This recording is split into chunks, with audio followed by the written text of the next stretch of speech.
Glad tidings, everyone, and happy Juneteenth, 2025, a special day that commemorates a major step forward in the emancipation and freedom of people of color in the United States. It is a step in the process. Clearly, we are not there yet. We have a lot more to do, but this is a special day, and everybody should take a moment and commemorate it in the way you feel appropriate. God bless us all. Bread, loaves, leaven. Throughout the scriptures of the different major religions, many spiritual lessons are taught using symbols.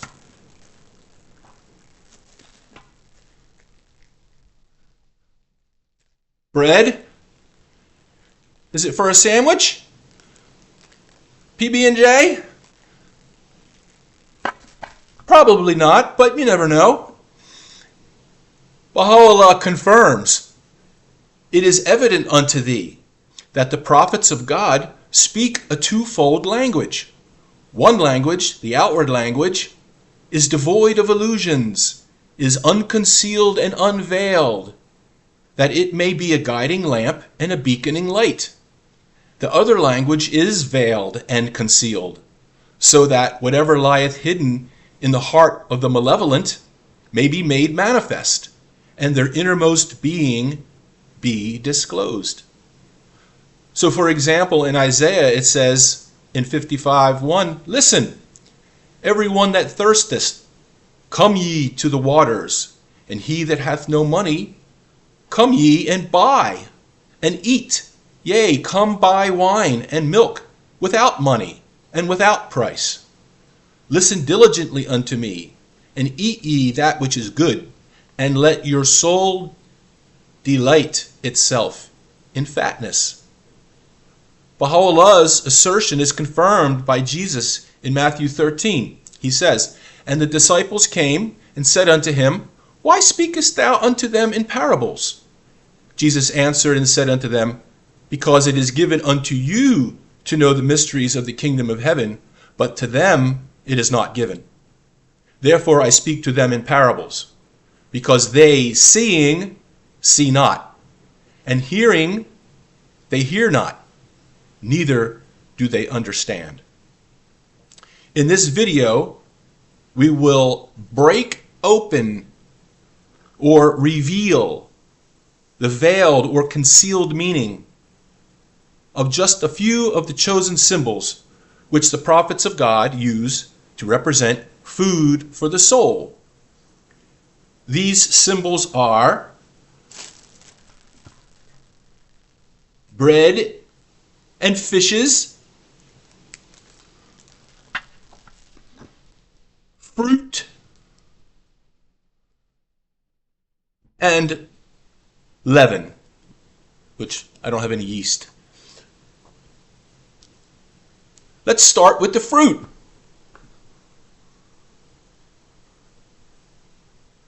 The symbolism is used by Jesus in Matthew, and the tree in this verse which giveth the fruit symbolizes the prophet, the prophets of God.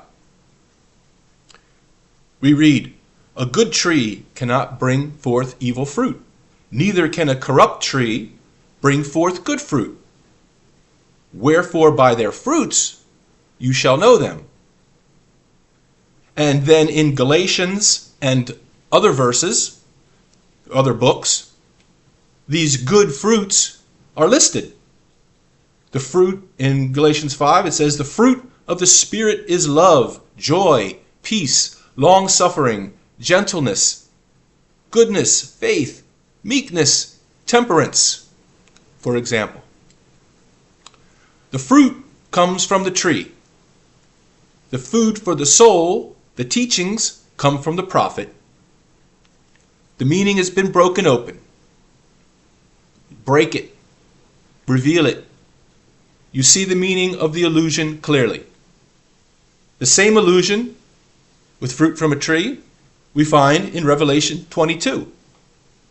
In the midst of the street of it, and on either side of the river, there was the tree of life, which beareth 12 manner of fruits, and yieldeth her fruit every month, 12 months. And the leaves of the tree were for the healing of the nations. So 12 fruits, 12 months, 140 times 12 times 12 is 144. Where else do we see 144? 144 equals 9. It's talking about the Baha'i Faith.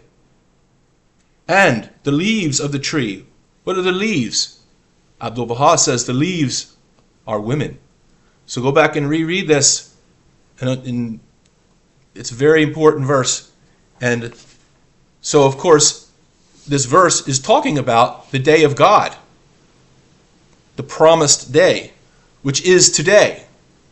It is found in the Baha'i revelation. And this divine tree which giveth its fruit is Baha'u'llah, the glory of God.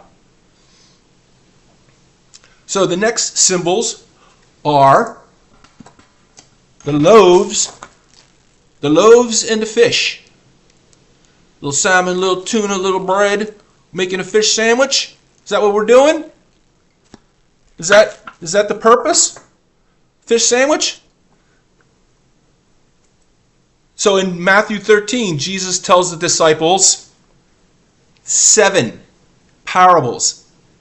7 parables about what the kingdom of heaven is like. He says the kingdom of heaven is like a man which soweth a good seed. It's like a mustard seed. It's like leaven. It's like a treasure in a field. It's like a merchant man seeking pearls. It's like a net cast into a sea. And it's like a man that is a householder. That's in chapter 13. And again, make special note, there are 7 parables, 7 teachings, which he breaks open the meaning. He explains the meaning to the disciples, okay? And in the very next chapter, chapter 14, we read, "And when it was evening, his disciples came to him, saying, This is a desert place, and the time to eat is now past. Send the multitude of 5,000 people away, that they may go into the villages and buy themselves food. But Jesus said unto them, They have no need to depart. You give them food to eat. And they said unto him, All we have here are 5 loaves and 2 fishes. He said, Bring those 5 and 2 here to me. And he commanded the multitude to sit down on the grass. And he took the 5 loaves and 2 fishes, and looking up into heaven, he blessed, and then he brake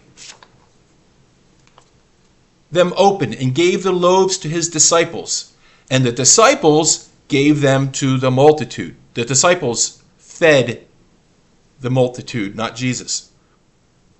So the 7 spiritual teachings, the 7 parables about what the kingdom of heaven is like, are symbolized here by physical food.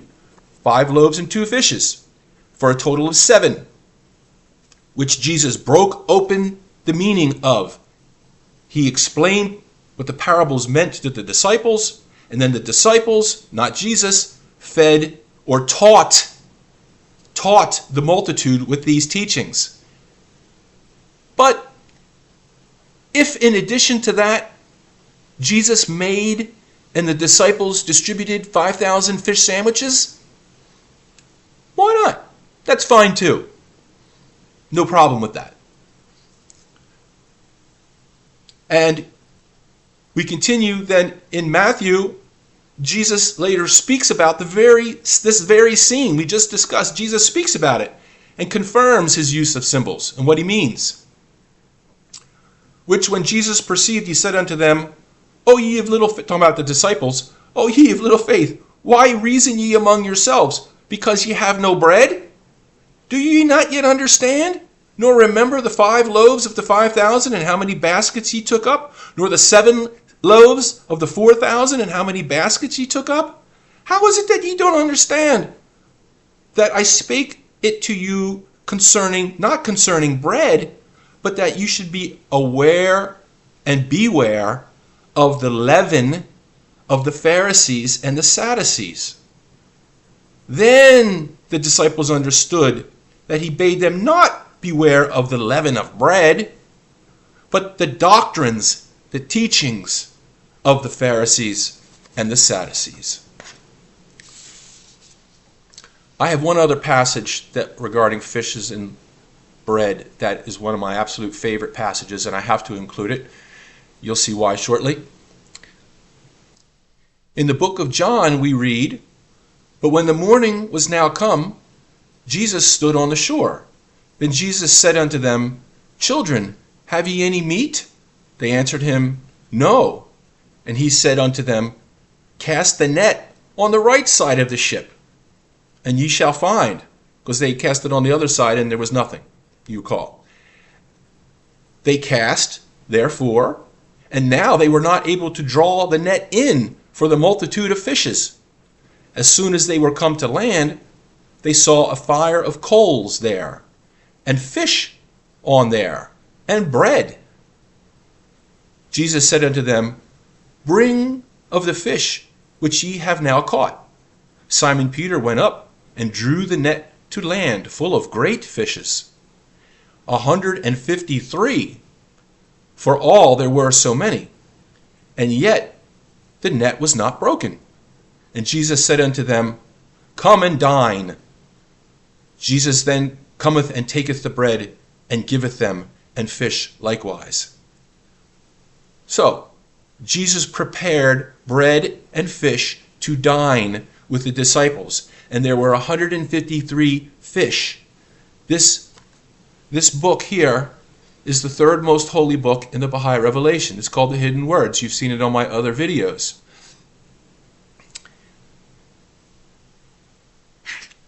In the preamble of this book, Baha'u'llah writes, amongst other things, he says, This is that which hath descended from the realm of glory and revealed unto the prophets of old.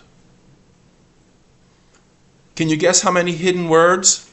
You see they're little snippets, little words, little hidden snippets. Can you guess how many of these teachings there are? How many fish did Peter pull in on his net? 153. There's 153 hidden words. There's 153 spiritual teachings that Jesus taught the disciples. He fed the souls of the disciples on that momentous occasion. Blessed are you, for you have eyes that see. You have ears that hear. And you have hearts to understand.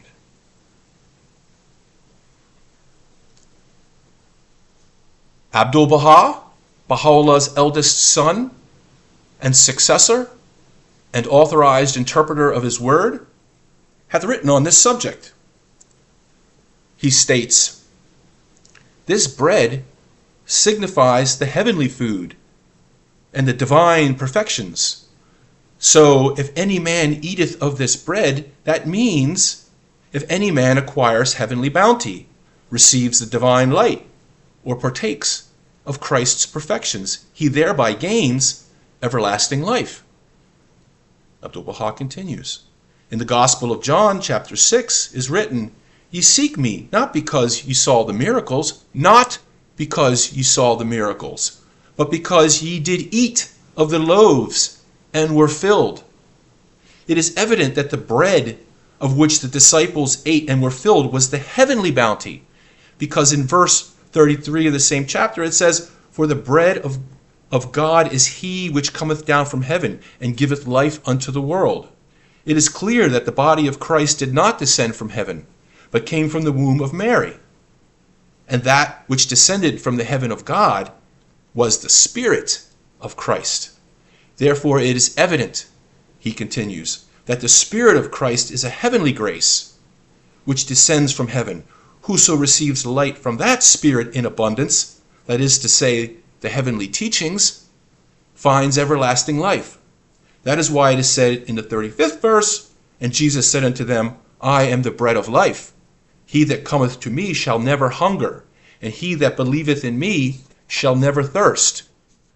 Finally, Abdu'l-Baha says, notice that coming to him, Jesus expresses as eating, and believing in him as drinking. then it is evident and established that the celestial food is the divine bounties, the spiritual splendors, the heavenly teachings, the universal meaning of Christ. To eat is to draw near to him. To drink is to believe in him.